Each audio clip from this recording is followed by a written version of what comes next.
Immaculate Conception. Tinatarget tayo ng ibang mga Kristiyano. I would like to place the doctrine, the dogma of the Immaculate Conception in the overarching narrative, the story, the all-embracing story of God who became a human being. Mahilig tayo sa story. Yung brain gusto ng story. Kaya daming nagbababad ngayon sa Netflix, telenovela, malapit-lapit ng addiction ang tawag dyan. Kasi ilang oras Sabi nung isang pare, nakatatlo ako ngayon. Ano pang gagawin mo sa buhay mo kung... Pero, ang ibig ko lang sabihin, gustong-gusto ng mga tao yung may kwento. At hindi lang basta kwento kasi para sa puso ng tao talaga, gusto niya yung kwento na napapaliwanag ang lahat. An overarching narrative. An all-embracing story. So yan yung story ng ating pananampalataya. Okay. First story was, God created the world, the galaxies and the stars and the planets. May comet pa na malapit-lapit. Malapit-lapit sa atin ngayon. And then, God created human beings. But in the first reading, they violated His command.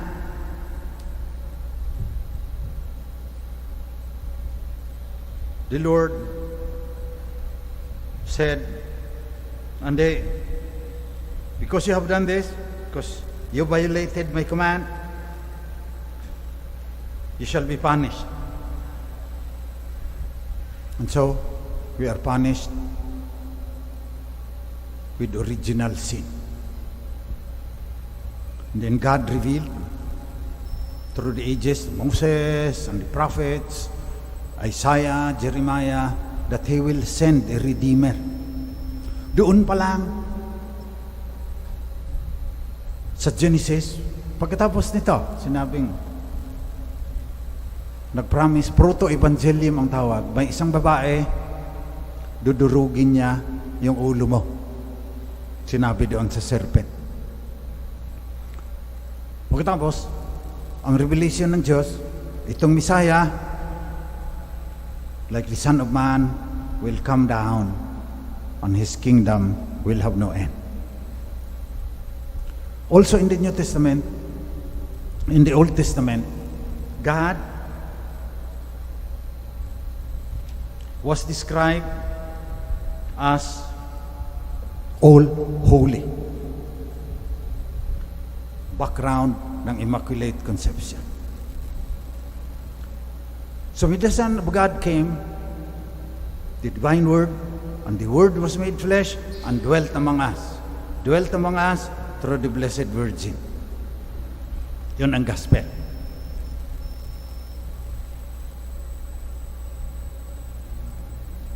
The Holy Spirit will come upon you, and the power of the Most High will overshadow you. All holy yung Diyos. Pagkatapos, nagkasala ang tao, makasalanan lahat. All men have sinned, sabi ni St. Paul. So sin is understood in our story, lalo na yung mga Katoliko, as putrefaction, yung decay. When I was still teaching in Tagaytay, Divine Word Seminary, I was also in Smoky Mountain. Kinakaladkad ko yung mga seminarista, diyan kayo mag-final exam sa Trinity. Sa gitna ng basurahan. Diyan kayo matulog kasama yung mga tao. So isang seminarista, ngayon pinadala sa room na, rektor ng seminary, rektor ngayon sa Catholic Train. Pinareflect ko. Kita niya yung basurahan. Kabulukan, umuusok, nabubulok, umaalingasaw. Ang sama na amoy. Daming mga daga at ipis. Sabi ni Father Fred Saniel SBD, that's what my soul looks like if I will commit mortal sin. Okay? So ganyan ang soul natin before we were redeemed. Kaya, in the all-embracing story, when the Son of Man came,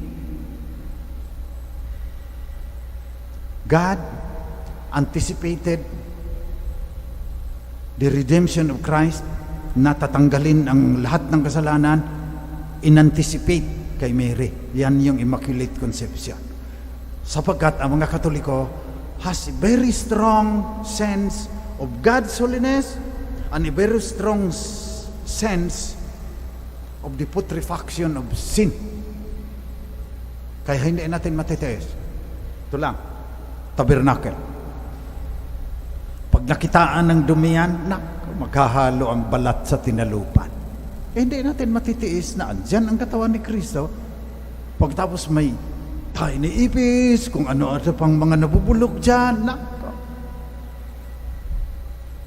magwawala yung rektor ng sarahin dahil yan pinaaral ng liturgy, may degree sa liturgy yan. Sinasabi sa kanila yung kalinisan, lalo na ng tabernacle, na repository ng katawan ni Kristo. Yung kayang kaluluwa ng mahal na Birhen, kung parang nabubulok na basura din niya, karapat dapat kaya natirahan ng kaisa sa pagka-Diyos ng Ama. Kaya naniniwala tayo. Wala sa Bible yan. Lagi tayong tinitira na wala sa Bible yan. Pero kung titignan mo sa kabuuan, na walang hanggan ang kabanalan at kadalisayan ng Diyos. Pagkatapos, yung kanyang anak, kaisa din niya sa pagka-Diyos, bababa doon sa isang human being, isang babae. Ay, siyempre, lilinisin ng Diyos yan. Immaculate Conception ngayon yan. Consistent siya sa systematic study ng doctrines naman.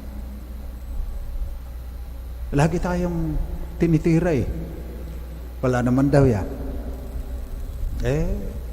Tignan mo sa kabuuan. Huwag kang manguha-nguhaan na lang ng mga bersikulo at saka kapitulo dyan, talata at saka kabanata dyan, na hindi sinasabit doon sa kabuuang kwento. Tinatarget din tayo. Dahil may purgatorio. Ganon din yan Sabi ni St. John, walang makakaharap sa Diyos kahit katiting ang bahid ng pagkakasala. Hindi walang makakaharap sa Diyos. Imposible naman na walang maliligtas. Yung iba naman, karamihan, maliliit na kasalanan lang. Sabi ng simbahan, may purgatorio yan na lilinisin yung maliliit, tapos makaharap na sila ng Diyos dahil ganap na ang kadalisayan ng kanilang kaluluwa. Ganyan yan. So tignan natin sa kabuuan. All Holy God, Divine Word made flesh. Behold the handmaid of the Lord. Handmaid nga ang tawag niya Alam ng mahal na Birhen na hindi siya karapat-dapat. So sinabihan siya, the Holy Spirit will come upon you and the power of the Most High will overshadow you. So ang implications niyan, subukan natin na sa abot na ating makakaya, hindi naman tayo magiging perfect, maging dalisay din ang ating kaluluwa. Kasi yan ang sabi sa second reading. God chose us in Him before the foundation of the world to be holy and without blemish before Him. Subukan natin. Huwag nating abusuhin na may kumpisal naman, mapapatawad naman tayo. Masyadong mababa yan Sa act of contrition nga, sinasabing, I dread the loss of hell, but most of all, because they offend you, all holy God. That's what we would like to pray today Wala yung mahal na Virgin. Ayan na pala. Immaculate Conception. Na sana, matulungan niya tayo na sa abot ng ating makakaya, walang bahid ng ating kaluluwa. Immaculate Conception. Para makaharap ka agad tayo sa All Holy God pag namatay tayo. Yung tatay ni St. Augustine, sabi niya may confession naman eh. Naghintay siya hanggang naghihingalo siya, tumawag ng pare. Sabi ni St. Augustine, yung mga ginawa mong mabuti, baka pinawi din dyan sa pagpapabinyag mo sa huling sandali ng buhay mo. Ngayon pa lang, our holiness, our blamelessness, the purity of our souls will help to redeem this world, sabi ni St. Paul. We fill up in our bodies what is lacking in the sufferings of Christ. So nagka-COVID ka, pampalinis ng katawan mo yan. Nabasag ang puso mo, pampadalisay ng kaluluwa mo yan. That is what we pray today, especially now. We are still praying the Oratio Imperata. Akala natin, dininig na. May marami ng mga bata sa mall, tapos may Omicron na naman na dumating. Hindi natin alam kung ano pa ang darating. Ang hirap ang buhay natin ngayon. Pagkatapos, hindi pa maganda ang pamamalakad, bumabagsak ang ekonomiya, global ang poverty, ang laki-laki pa rin ginagasta nila para sa weapons of war. Ang tagal-tagal na noong incarnation, 2,000 taon na, ganito pa rin ang mundo natin. Kasi marami pa sa atin, may bahid ng pagkakasala. So sa Immaculate Conception, as we believe that God anticipated the merits of Christ to cleanse the soul of her mother from all stain of original sin, so that Christ will have a worthy dwelling place for 9 months. Hanggang magpasko, pinanganak na siya. Let us pray for all sinners that they will come back to God through the intercession of the Blessed Virgin Mary. Never was it heard that we run to her, praying to her, she did not hear us. Ang dami-dami ko nang napag-aralan, doctorate ako sa Rome. Pagbalik ko, nanay pa rin ang aking proof for the existence of God eh. Doon sa overarching narrative, yung pa rin. Na, malapit-lapit na rin ako. What sustains me is yung hihintayan doon sa kabila. Pag namatay na tayo, lalo na ako, mauuna ako sa inyo. Pero, buhay na buhay tayo ngayon. Immaculate Conception eh. May kwento pa nga yung nanay ko na hindi ka pwedeng magdasal sa mahal na Birhen na hindi siya pagbigyan ng kanya anak. Dahil pinasuli daw ng mahal na Birhen yung gatas na sinuso ni Jesus. Pati yun, hindi na niya makakaya dahil past na yun eh. Sabi ng aking nanay. Kaya, yung kanta ng nanay ko, pag tuwing Miyerkules, ganun ang nagsusustain sa akin. When the voyage is over, stand on the shore and show Him at last to me.